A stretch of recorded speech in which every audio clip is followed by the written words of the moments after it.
So think about how people make decisions about signing up for gyms, going to restaurants, or really just deciding to shop with different vendors.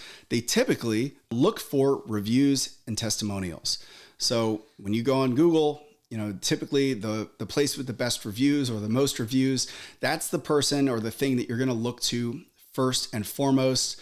And that's typically what you read. And that's all what is called social proof. So reviews and testimonials are proof that you do what you say you're going to do, and other people utilize this service too. So today's episode, I want to talk to you about how to get more and better reviews and testimonials for your business that are going to create better social proof to get you more leads and better conversions.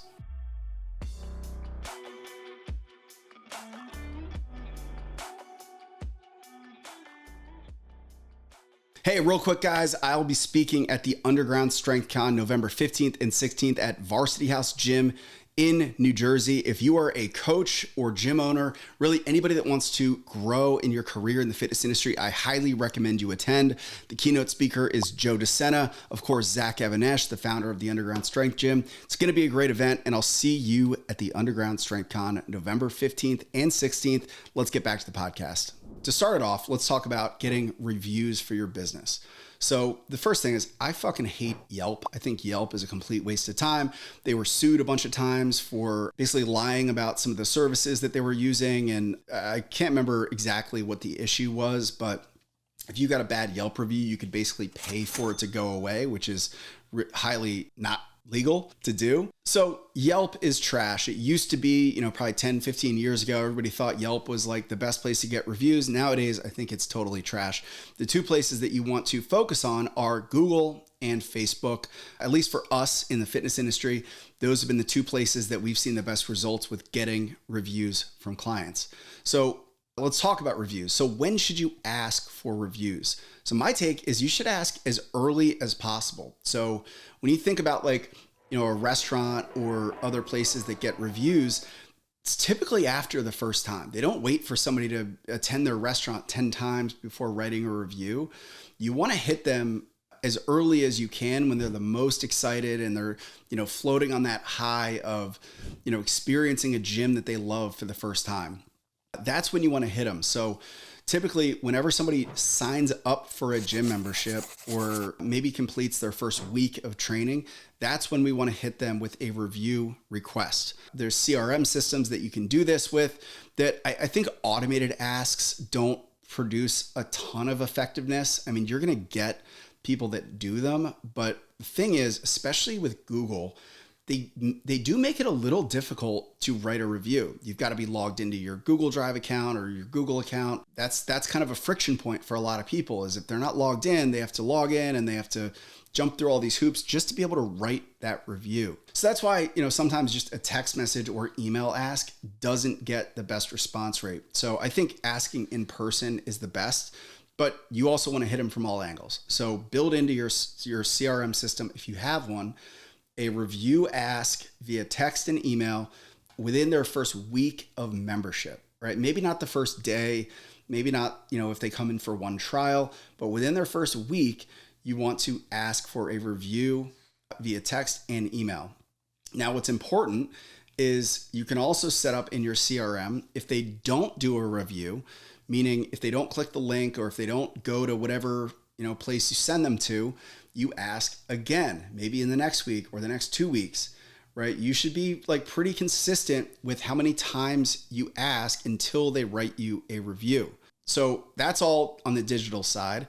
On the in-person side, asking for reviews should be a part of your trainer's, just daily habits, right? I've talked before about the 4 R's, which is client reach outs, referrals, review asks, and reactivation. So we incentivize our coaches to do the 4 R's every single day, and that means asking for reviews. Now, again, there is some friction there, right? They have to go on Google, they have to search the business name, and they have to, be logged in to write it. So you want to reduce that friction as much as possible. So one of the most effective things that we made was review cards. It had a QR code on the front and the back, and it just said, write a Google review on one side, write a Facebook review on the other side. Now, the cool thing about this system, and you can find a way to do this for yourself. I don't know the exact instructions off the top of my head, but if you Google this, you can figure it out. The QR code not only sent them to write a review, but it auto-filled a 5-star review. So when they scanned it, it sent them to my Google page with a pre-filled 5 stars, and all they had to do was write a few words about the program. So that is what we call just completely reducing friction. Now, again, just giving these cards out is going to yield somewhat of a low compliance rate, not as high as we'd like it to be. So you also want to stay in the pocket of the review ask. So doing so just means, hey, I just wanted to know if you'd be willing to write a review for the business. They're going to say yes. You hand them a card and you say, awesome. Sometimes people forget or they leave. So I have this card, like, do you think you can do that today? Like, finding a way to ask in a way that gets them to like double, triple down on their commitment to writing a review as soon as possible. All right. Doing it in a way that's not like, you're holding them hostage to write a review, but just saying like, hey, listen, do you think you can do that today? Or sometimes people forget. So here's a card, you could just bang that out really quick. I really appreciate it. Right. So that's how you want to go about getting reviews for your clients. You want to ask early, you want to ask often, and you want to reduce friction. All right. So now let's talk testimonials.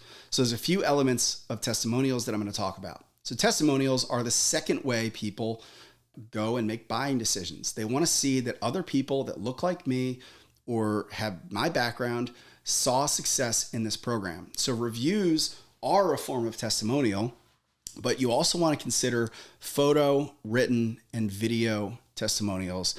And I want to teach you how you can get more testimonials, get better testimonials, and repurpose them across all mediums of marketing platforms and putting them in places that people are going to see. Hey guys, just real quick pause. If you're enjoying this, please hit subscribe, like, comment, share this with any fitness professionals that you feel like would benefit from content like this. Let's get back to the episode. So the first thing is how to get more testimonials.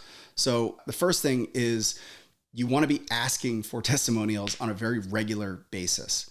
All right. Now, most importantly is you want to have your antennas up for testimonial worthy comments or statements or results in your gym. So somebody loses weight, somebody, does a race and they PR, somebody is just over the moon excited. That's a great testimonial ask time. Now, again, let's talk about reducing friction. Sitting down and writing a testimonial can be hard for some people. Some people don't like it. Some people just are busy outside of the gym.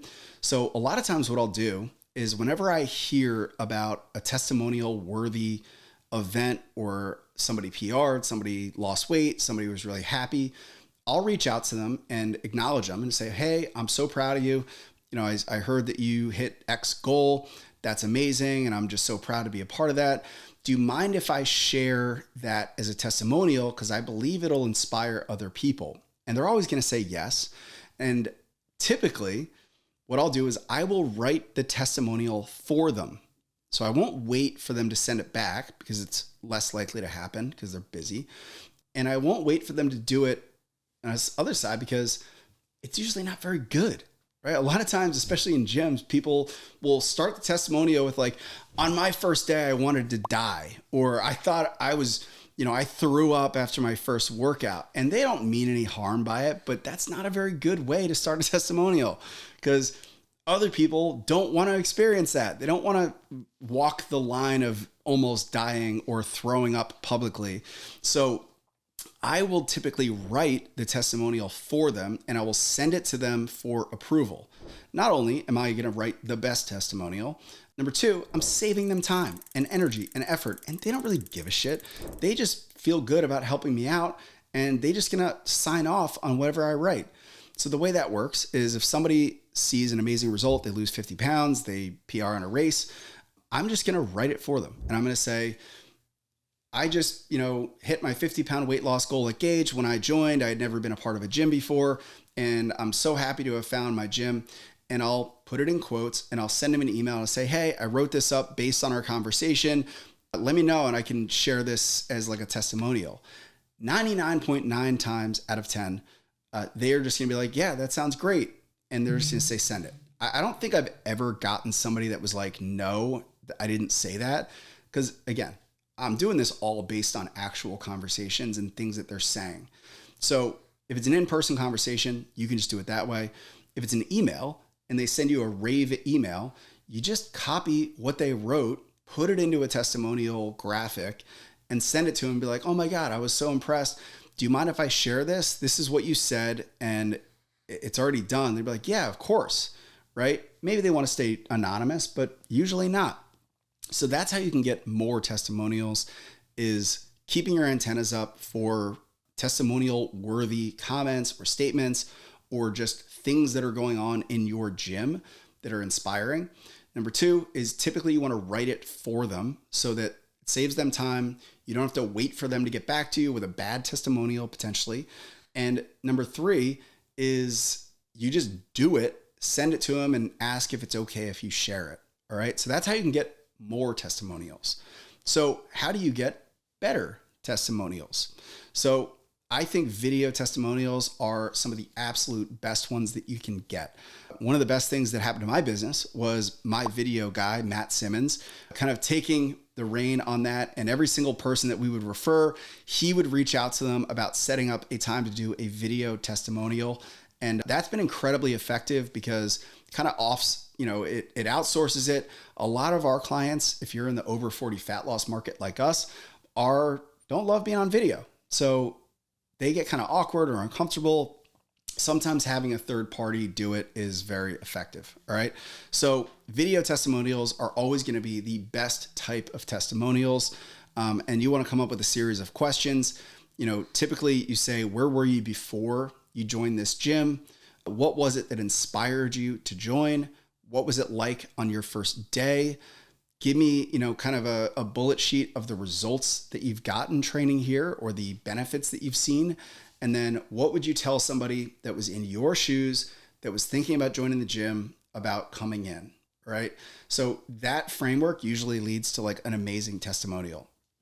So it's harder to get them, but if you can get a video testimonial, now we can talk about how to use that across multiple mediums and platforms. So what can you do with a video testimonial? You can spray that across all platforms, right? So let's say you got a 6-minute interview testimonial video where they tell you their whole life story and why they joined, the results they've gotten.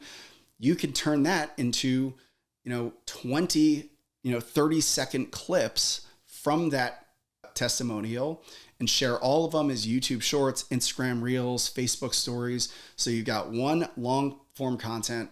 You break out all the key points or really meaningful statements into 10 to 20 micro pieces. So that's one way to repurpose it. Number two is you can transcribe the whole video and you can pull whatever important statements or powerful testimonials in there. And now you can make as many written testimonials as you need to. Put them over a Canva graphic and you can just import it into a graphic or multiple graphics. And now you've got, an endless amount of written and visual photo testimonials on top of that. And finally, you can always use them as audio for a podcast. So really cool thing that we've done in the past is we had a members podcast where we took a video, we just took the audio and we uploaded it as a podcast episode. And that's great content. You can use it in email nurture series for new leads that are coming in. You can use it to members that maybe want to see success stories, or just use it as more content for marketing. So that's how you can get, more, better, and then really blast these testimonials and repurpose them forever across all the different mediums that you have. And the last thing about testimonials and reviews is it's never going to be a process in your business unless you add it to your scorecard. If it's something that you give somebody on your team as a metric that they own, that they're responsible for, that's the only way it will ever truly become a system that runs on its own and somebody owns it and takes that whole process to the finish line. So if you install those tactics and techniques, you will blow up the amount of reviews that you get. You'll get more and better testimonials, and it'll blow up your business. Hey guys, thanks for watching. If you like this content, make sure that you like and subscribe to get more of the content that you want to see about growing your fitness business. You can click any of the videos here to see other episodes, but I want to hear from you. So drop some comments into other content that you would like to see.